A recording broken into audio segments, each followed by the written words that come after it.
সময় যত গড়াচ্ছে ফেনীতে তত স্পষ্ট হচ্ছে ঝড়ের ক্ষয়ক্ষতি। গতকালের কালবৈশাখীতে লন্ডভন্ড এই জেলায় গাছ উপড়ে পড়ে পল্লী বিদ্যুতের 4 লাখ গ্রাহকের মধ্যে 3 লাখই বিদ্যুৎ বিচ্ছিন্ন।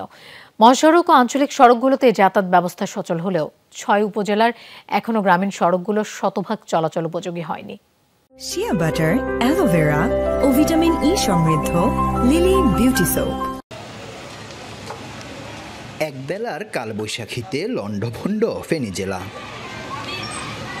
পল্লী বিদ্যুৎ সমিতির হিসাবে সোমবারের ঝড়ে 117টি বৈদ্যুতিক খুঁটি উবড়ে যাওয়ার সাথে 839টি স্থানে তার ছিঁড়েছে। 976টি জায়গায় তারের উপর পড়েছে গাছ।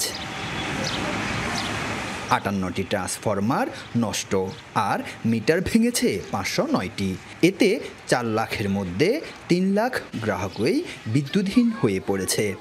গত 24 ঘন্টাতে কারেন্ট নাই, কারণের কারণে আমরা খুব ক্ষতিগ্রস্ত আছি। বিদ্যুতের কারণে অনেক কিছু বন্ধ হয়ে গেছে, ফ্রিজের জিনিস নষ্ট হয়ে যাচ্ছে, মোবাইল সমস্যা ভুগতেছে। পানি নেই, গোসল করার মানে কোনো রকম গোসল করতে পারতেছি না। সব রকমের অসুবিধা আমাদের হচ্ছে বিদ্যুৎ না থাকার কারণে। বহু গ্রামীণ সড়ক যোগাযোগ বিচ্ছিন্ন থাকায় ব্যাহত হচ্ছে সংস্কার কাজ। 24 ঘন্টার মধ্যে পরিস্থিতি স্বাভাবিক হতে পারে বলছে পল্লী বিদ্যুৎ।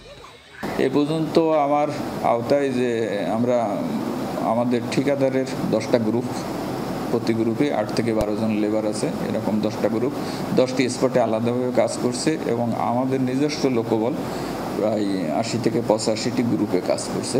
আমরা আশা করছি আগামীকালের ভিতর আমরা লাইনটা মোটামুটি স্বাভাবিক অবস্থায় নিয়ে আসতে পারব। সড়কের উপর এভাবে পড়ে থাকা বৈদ্যুতিক খুঁটি জানান দিচ্ছে কালবৈশাখী ঝড়ের ভয়াবহতা কেমন ছিল।